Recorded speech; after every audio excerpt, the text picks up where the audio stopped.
Welcome to Reinventing Perspectives, guys. We have a very exciting guest today. We have A.J Picard, and he is a designer and entrepreneur with tons of experience building mobile apps and websites.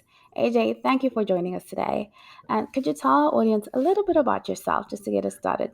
Yeah, definitely. So I'm currently living in Baltimore, Maryland. I own my own software development studio, but also pushing my own startup called Clava. And love basketball, love everything related to basketball, love everything related to tech. And yeah, I really appreciate you having me on the show.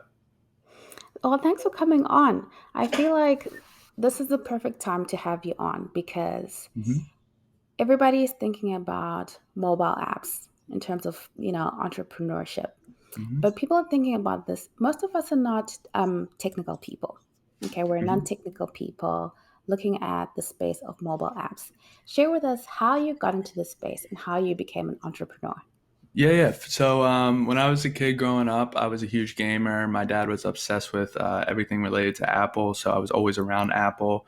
And then as I got into high school and college, the App Store finally got invented. iPhones were coming out, and I was really intrigued with just like the design around Apple products, what they were doing marketing wise, and I started just becoming more and more obsessed with them. And then in college, while I was playing basketball, since I was also a gamer. I decided to create an app that helped gamers kind of discover new games that were coming out for their platforms. Because originally at the time, you had to wait for a magazine that came every month.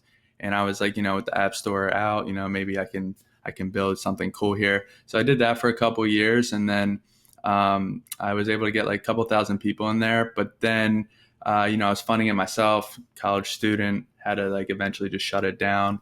I then went into sales right after college, and I wanted to see if I could sell because my mom was an entrepreneur as well, and my stepmom was an entrepreneur, and my dad was also an entrepreneur, and I wanted to become one as well. So they always said, like, if you can't sell, it's going to be very hard, to get a business by yourself off the ground. And so with that being said, I wanted to see if I could sell, and I was able to. And after 2 years there, I decided to kind of take that leap of just becoming a full time entrepreneur around just mobile apps itself. I had an idea, and the idea I was pushing was like this new social media app. Actually, it was the first version of the app I'm pushing right now. It's called Clava. And along that journey, when I first started, I really fell in love with like the design aspect of apps and everything related to user experience, like user interface, how a user walks through an app, or how to get them to understand or navigate throughout the app. And so from 2018 to 2000, late 2019, I really just dove into designing 101, just becoming a mobile app designer, becoming a website designer. And then I, pretty much integrated those skills into Clava along the way. And then in 2020 was when I decided to create my own kind of software development studio. I had a lot of friends asking me to design their websites, design some of the app ideas they had. And then I started realizing like I could make even more money if I learned how to build these products. And I could also help with building my own startup as well. So I started diving into products that you could, like no code products that allow you to build the products you have in mind without coding. And then I also started to learn how to code as well. So the past couple, like I'd say 3 to 4 years has been a lot of just like staying afloat, allowing myself to continue to work full time on what I love doing, learning a ton, iterating, pivoting, and then to where I'm at now, where I can design and code. My startup's in a really, really, I guess, uh, pivotal aspect of its journey where we have a chance to really make some noise here and get some traction. And, I think it's just mainly learning as much as you can along this journey. So that's pretty much where I'm at now and how I dove into apps and all those things. I just really always want to have a product that people use. That's just been a dream of mine. So I'm hoping this is it. Wow, that's really exciting. Well, Yeah. congratulations Thank on you. launching your new app. hmm I have checked it out and it's pretty amazing. I'm going to have you dive into it for us. But Yeah. before I do that, I just want to go back to what you've just told us because you said you just started building apps. How does someone just start to build an app? Yeah, well, so first you want to start from, I did the opposite. I didn't do it the right way. I started with, more advanced languages to start because I was just naive to learning how to code. So if you're really looking to learn how to code, you should start from the basics, which is just, deciding what you want to do with your skill set. So if it's mobile apps or if it's websites, I would always start with the basic languages, HTML, CSS, and JavaScript.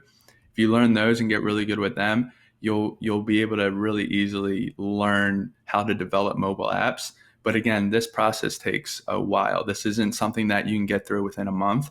It's a lot of researching, learning, doing things yourself. But then that's also why I really like the no code space that's kind of growing right now, where there's a lot of platforms and software that you can use to actually build legitimate apps and put them in the app store. I just published one for our client last week, and I didn't code one thing. And then there's also website builders as well that don't require you to, have any coding knowledge. It's like almost like a Wix. I know a lot of people have heard of Wix and like WordPress and Hmm. Square and all these other sites. But the more popular ones, the more advanced ones are like Webflow, where that's what I used to build all their websites. So you literally don't code anything. It's a lot of drag and drop. So it all depends on what you're trying to do with when you're diving into learning how to code. Honestly, That's a whole new world to me, and I yeah. think to a lot of our listeners, but really interesting. And then, you know what really interested me is how you said you spent 2 years learning how to sell. Mhm. And that's an area where I think a lot of entrepreneurs struggle because we Mhm. come up with ideas and want to market, but there's a hesitance to selling. How, and you Mhm. sound like you were also a little bit kind of hesitant to selling too, were you? Mhm. And how did Yeah, you yeah, overcome that? definitely, definitely. So I've always been kind of like an extrovert, but I've never really had a sales job. So I was very nervous in that aspect because I didn't know where to start. Luckily, the company I was working for, I had a great manager who was essentially holding my hand throughout the first year, trying to get me off the Mm, ground, giving me confidence, giving me tips on just how to become a legitimate sales rep. At the end of the day, you're as a sales rep, you're essentially an entrepreneur. It's just that you're in a company. The company's really supporting you, but you're selling a product. You're generating revenue. You're doing pretty much what a lot of entrepreneurs are going to be doing alone. And so the first year was a lot of just grinding, a lot of cold calls, a lot of no's, a lot of just like growing pains. And then that second year, the first year I did it well, but that second year was, a really a breakout year for me because, I had the skill sets, I understood how to do things, and I was getting more confident. So it was just a lot of just learning how to talk to people really, and to get them to not force them to buy something. Instead, you want to learn more about the issue that person's having, and then I led with that, and then I tied it into what we could do to solve that issue. And a lot of people resonate with that because they just don't want to deal with the ongoing problems they deal with every day. And at the time, I was selling just audio visual equipment like conference room stuff, all that type of thing. And a lot of people were just having trouble connecting to the TV or connecting to sound. And when I called them, it would just be a conversation. And then if they would give me the opportunity to come and introduce myself and tell them what we could do, it usually ended up in a sale. So it's kind of just making it personal. Don't force anything. mm. I think that's key. Don't force anything and don't force Hmm. people to buy anything. Solve Hmm. their problem for them. Now, AJ, I'm very, very interested in this. I just want to know the story of Clava app. Yeah. Okay. Uh, so Clava goes back to 2017. It was originally named Chad, and then I realized what Chad kind of means. It's obviously a negative uh, meaning to it. I won't say it on the show here, but it essentially allowed people to chat with others in a specific location around them. So when you opened it up, it was just a map, and you saw people around you, and you could ping them and start chatting with them. And I launched that in 2018. I got a good amount of traction. I had like 1,000 or 2,000 users the first couple of months. We were doing really well. Then I got hacked. Our backend servers got hacked, ruined, like deleted all our analytics, ruined our servers, set us back an insanely amount of time, then those probably, I'd probably say that within the next year, it was a lot of us trying to build a community, which was super difficult, almost impossible to do with no funds. And I wasn't having any success raising funds. So I went through a couple of business accelerators, which really opened my eyes to shaping your startup, not to focus on raising a round of funding, and instead to focus your startup around building an actual business, which is, something that I was not looking at because I was just obsessed with just getting some sort of fundraising money from investors. But in reality, I should have just been focusing on making this a legitimate app business, from the get go, being able to make money and being able to sustain on our own. And so, fast forward to 2020, I ended up having to completely pivot. And instead of focusing on this location based chat, I saw a need for influencers or talents, people on Instagram that have massive communities, to really hone in on a core fans, like their core fans, and to get money for interacting with their fans. So what Clava does is on Instagram and on TikTok, you can go live, right? Just do a live video stream like we're doing now, and people can join and interact with you. But anyone can join that, and these talents don't get paid for that. And right now they're getting paid by businesses telling them, hey, promote this to your community.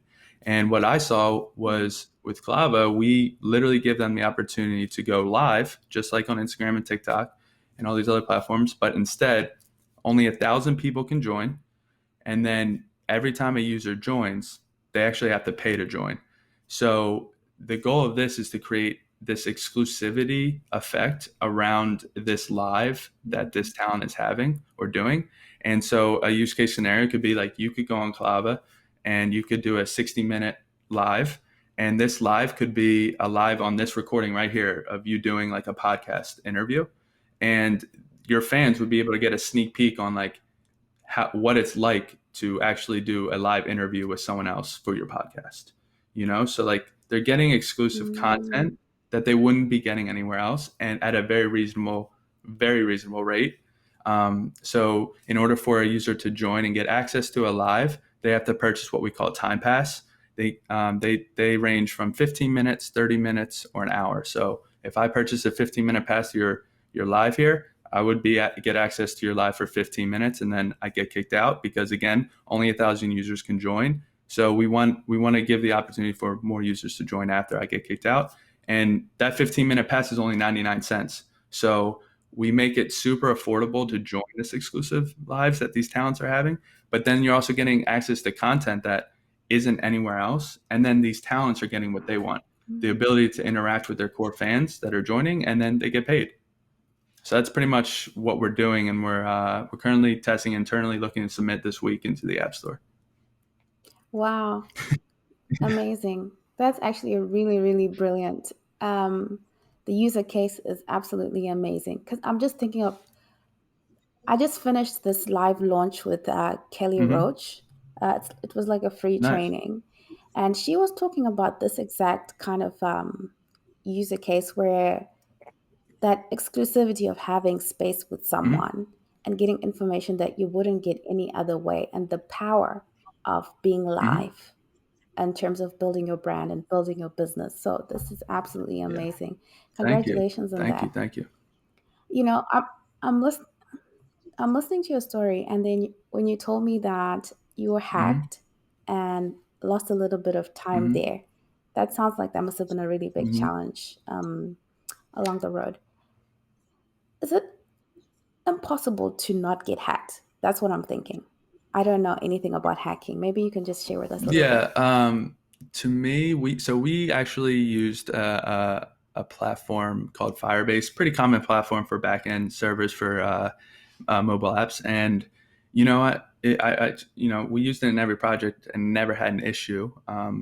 And unfortunately, we just got unlucky. Mm, And it wouldn't have been that bad if Google, who owns Firebase, had more support for these types of issues. I think I spent 2 months emailing the Google team about this issue. And those 2 months were mainly just trying to prove to them that I owned this account. And we might have, in those 2 months, Mm, might have exchanged 5 emails. So it was a very long, drawn out process. Yeah. wow. And so we decided to leave there. And now we do everything on AWS, which is, again, a very common backend like server infrastructure. And that's owned by Amazon. And we've had no problems with that. But I would just suggest making sure your passwords are secure. You're constantly changing them. Just making sure you're not handing it out to people you don't know or you don't have on your team. But sometimes you just can't help it. Mm. So AJ, when you're saying hacked, what do you mean exactly? Like somebody takes over your So, persona? someone took over our account. We couldn't get in. They just deleted everything, Mm. unhooked everything. Oh, Yeah, it was tough. It was tough. It was like a couple months of work that we put together, that we collected, and it was definitely a huge setback for us because momentum was completely shot. mm. I think it's interesting and it's really great that you share this because I think a lot of entrepreneurs think that you come up with, they'll see you with ClavaApp on Apple and think it was just, Mhm. an overnight, all of a sudden things were just amazing. And some of these hurdles that come across along the way are part of entrepreneurship. Like, how did you get over that, and how did you and your team rebuild after that setback? Well, wow. So there was a lot of stuff actually. That wasn't the only thing. I lost. I had a couple developers actually screw me over a lot twice. I actually paid them a lump sum of money from my savings, and they didn't do anything. So that happened a little earlier before we developed the product, before I actually met my core team. And honestly, when that happened, it hurt. But the main goal was just to keep moving forward, right? And then when this issue happened, it hurt a little more because my original development team actually kind of just like gave up on the product, and they were just saying how it was just too much because these two individuals that were on the team at the time were coders by day, like at their job, and then after they would come home and work on Clava. And so it was a lot. And then we got hacked, and then all this stuff happened. So we actually went our separate ways after that. And I was actually lost. Like I didn't know what to do because I couldn't code yet. My product was broken. I was running out of funds. I was running. I was just really focused on how do I get out of this. And so the first thing I did was trying to find new developers to help repair the product. So that probably fast forward. That probably happened. The hack happened in like March 2019. Fast forward to maybe November 2019. I finally, found someone to help me with the product. I was also running out of cash, so I had to sell my car. Sold my car, gave me another like I would say 7 months of runway. So bringing into 2020, this developer released an update for Clava and completely flopped. Didn't do anything. Uh, Completely failed. And from that update was in April of 2020. And then from April till July, I was just thinking, do I shut Clava down? Is this worth even doing? Do I go get another job? I'm running out of funds. And that's when I decided to start my own software development studio. And I started getting clients, and I actually rekindled with the original developer of Clava, who left me Oh, back in 2018.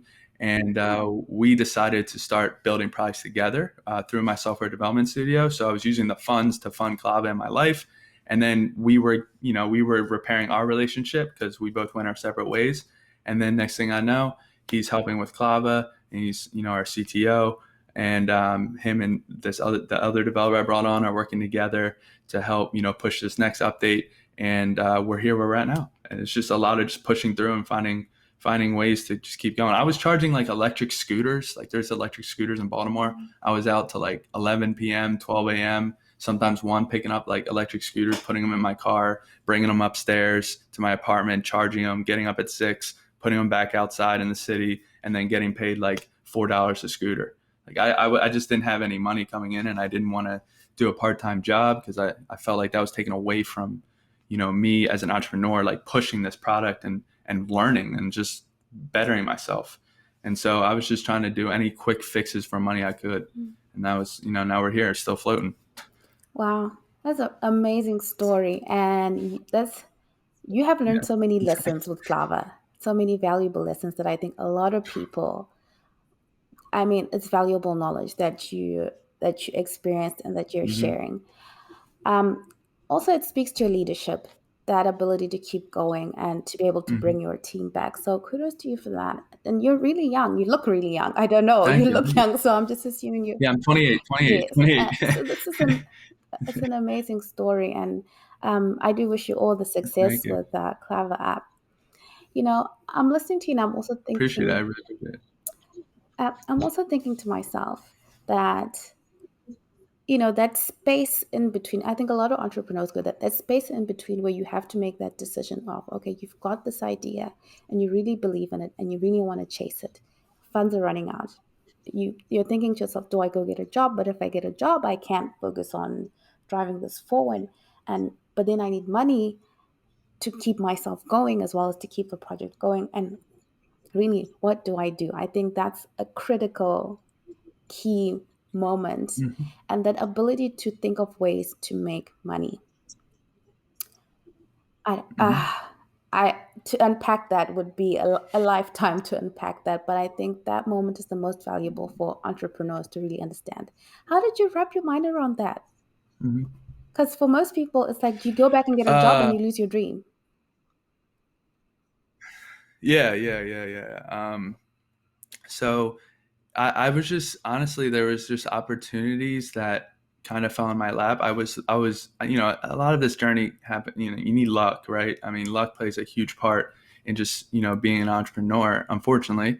And to me, I was getting lucky. I had my girlfriend who her company hosted events, and I could work for them for maybe like 2 or 3 hours, maybe 2 or 3 times a month, and get a good amount of cash. And then I do the scooter thing. I found that was a way to make money. And then I started getting into stocks and, other things that could help me just generate any type of income. But then I started doing a lot of work for free when it came to designing, just to get some sort of like portfolio so I could get at least a couple of clients.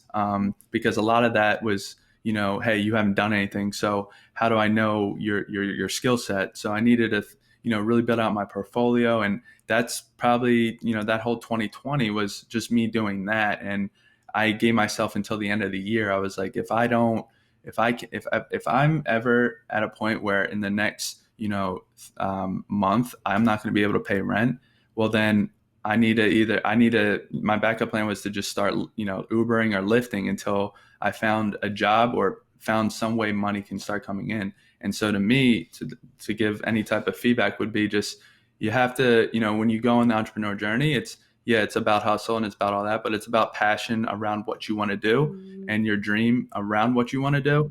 And so if you're really passionate about that, you're really going to do whatever you can to keep afloat, and I kind of relate it to like looking at your kids or having kids. Like I don't have any yet, but when I do, I'm going to do anything I can to make sure that they grow up to have the best life ever. Right. So it's the same thing when I feel like on this journey, it's like whatever you can do to make sure that you can keep going towards this dream. Because if you don't do it as soon as you can, you're never going to be able to do it.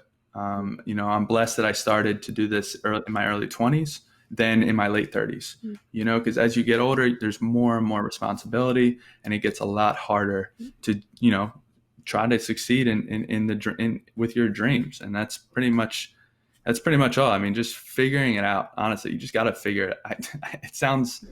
It sounds simple, but it's just like there's only a certain amount of time in the day, and it's like what do I give my attention to? So it's just like calculating how much you need each month, and not spending money on clothes, and just like not living your best life. But it's all for the passion that you have to build something or to do something that you want to do for the rest of your life.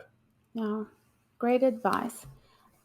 AJ, what is the number Thank one you. habit that you would say an early entrepreneur should build into the way they do things? to prepare themselves for what the entrepreneurship journey requires?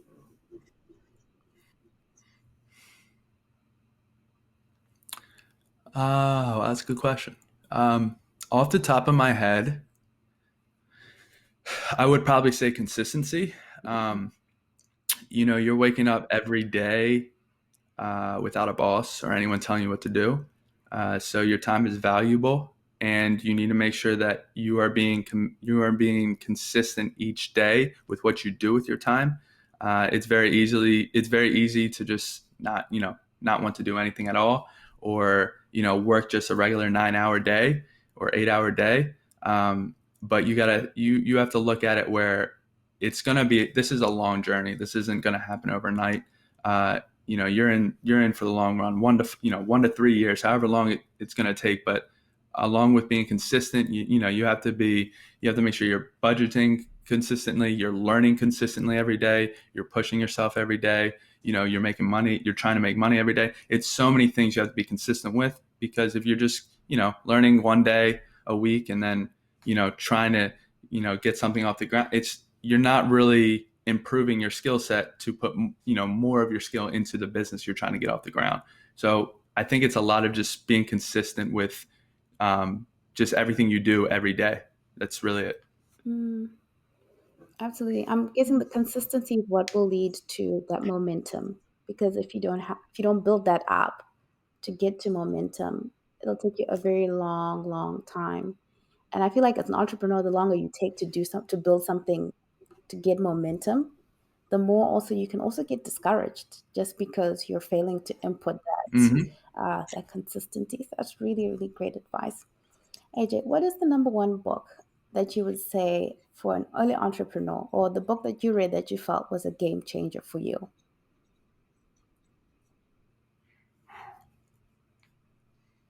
Another good question. All right, so I don't know. Me personally, my favorite book, and just because it's my idol, but Steve Jobs' biography. Definitely getting an insight on how just learning about the whole Apple story, and him actually getting kicked out of his company and then still persevering and being able to come back and take it to places that no business has ever been, and then creating products that are just groundbreaking, like the iPhone and all that. It was very it not only motivated me, but it made me realize that you could, like, anything can really happen. I mean, you can really just do anything. Um, if I don't want anyone to think that their dreams are impossible to achieve. I mean, this guy really invented a touch phone that no one ever thought Mm, would be invented. You know what I mean? So he invented the App Store and all these other things we use every day. So it was just really cool to see a human being be able to do that and really change the world. And it just inspired me. So it's a very good read, and I highly suggest it. thank you for that. When I think of the life of Steve Jobs too, or maybe it's a tech thing, that you dream of something that Mhm. doesn't exist, and Yep. the process of building your own idea and making it into a product. For our audience that's listening, what is step number one that you feel kind of helps a person to bring idea to product? What was your step number one looking back? Yes. Yeah, definitely. Step number one would be, for me. I wrote down the whole product, and in my notes, I explained everything, what I was trying to achieve with it, what it solves. You obviously want to obviously find your problem, but really just writing the whole thing down. And then what I actually started doing is creating very like creating sketches around the product of what I thought it would look like, just to get something on paper so that you can kind of start visualizing that product coming to life. And if you have the scope of the project, like what you want it to do and how you want it to work, and then some sort of design related to that scope. If you know how to code, I mean, you can get to work. But if you don't, you can hire someone like myself or other developers out there a lot easier than just coming to them like, "Hey, I have an idea," Mm, um, because. there's a lot that goes on within an app. I mean, people are like, I want people to be able to log in my app, but I would follow up that question with, well, how do you want them to log in? Mm. Like specifics like that. Is it through social accounts or is it manually through email and password? So there's just like different things that you need to understand, but you don't because a lot of people aren't technical. So I would definitely start with just the base. Write everything down around the product, and then design some of it, and then I would focus on 2 to 3 core features of your product that you feel like differentiates yourself, and focus on getting that to market. Mm. AJ, I'm going to take you back a little bit because you mentioned how you switched the way you were doing things from being a person, designing an app to get investors, which I think is typically the route that people think about, to designing an app for business. Like, how did Mm-hmm. that switch that you made? What is the key? Like, how do you build a business behind an app? That's what I'm thinking. Yourself without like It's a great question. investment, because I'm a lot of times you think of an app and you think about getting tons and tons of money to build it up. Now, as an Mm-hmm. individual with Mm-hmm. limited resources, how do you build the business behind an app? Mm-hmm. Yeah, so that's the number one question right there. Yeah, to start, I was doing it what you said. I was doing the whole I want to raise money, whatever, and then my app's can be successful. But what I want to encourage people to do is build the app, like you said, as a business, and as a business, the main goal is to make money. So when you're creating your app idea, you have to figure out a way to make money right away. In Clava's, here's an example of Clava, right? So when a talent goes live in Clava and a fan joins that live, not only does that talent make money, but so do we. So we take a split of the Hmm. user that joins that live, and now we're making money right away. And we're a legitimate business. We don't need to rely on funding. I mean, obviously funding would be great, but you need to make sure that when you're building an app, building a community is very hard. It's very hard to build a community, get something off the ground with no money. And then you're mainly going to want to spend most of your money for developers to create your product, especially if you're not a technical person. So honestly, it just really comes down to having a sound business plan on how quickly you can make money from your product. And then you have to just think about, like, at the same time, are people going to want to pay for your product? And if they are, why? Mm. Like, why are people going to pay for exclusive lives in Clava? Well, the talents in Clava are doing things you're not going to get access to anywhere else. Mm. And that's what, people are following these talents for a reason. Mm. So, like, that's just what it comes down to. I was, before 2020, I was just like, oh, I'm going to launch this app and it's going to blow up. But it's so saturated. You need some sort of stickiness or traction for an app to really start to blow up. So why not figure out a way to make money so you can continue to, stay afloat and not worry about funds? So you use the term stickiness and traction. I'm guessing those are terms for that Mm-hmm. space. What does stickiness really mean? Mm-hmm. Yeah, so great question. So stickiness is like, how many times users are coming back to the app. The higher the stickiness, the more users are coming back every day, the more retention you have, the more power you have as a product. Mm. Um, Traction, traction could be as much as, a 5,000 user community, or launching your app, or generating revenue for the first time. Those are just some little examples of those two words. So when you're building a community, how are you reaching people? Like you've got Clava, you've built it up now, and you want people to use it. Are you posting on social media? Like how are you building the community up if someone wants to go on Clava? Yeah, great question. Yeah, you got great questions. For one, yeah, we're posting on social media. We don't have a ton of following yet, but we're trying to build that. Luckily, I have two things in my corner, and that's when we do launch the product. The good news about Clava, which I highly suggest thinking about when it comes to your app idea, is the virality effect. And the virality effect is, how fast can this product grow, and how can you get it to go viral? right? So in Clava's aspect, we have talents that have massive communities Mm, that are going to be hosting lives in Clava. They're already promoting it to people.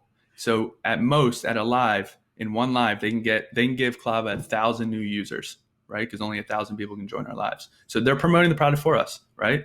Then, luckily, when we do launch, we also have a investment firm, a VC firm, that has given us a term sheet. A term sheet is like a deal for startups that investors give, and their deal is, we'll market the product for you because we want to see if this business idea is actually, viable or it can work.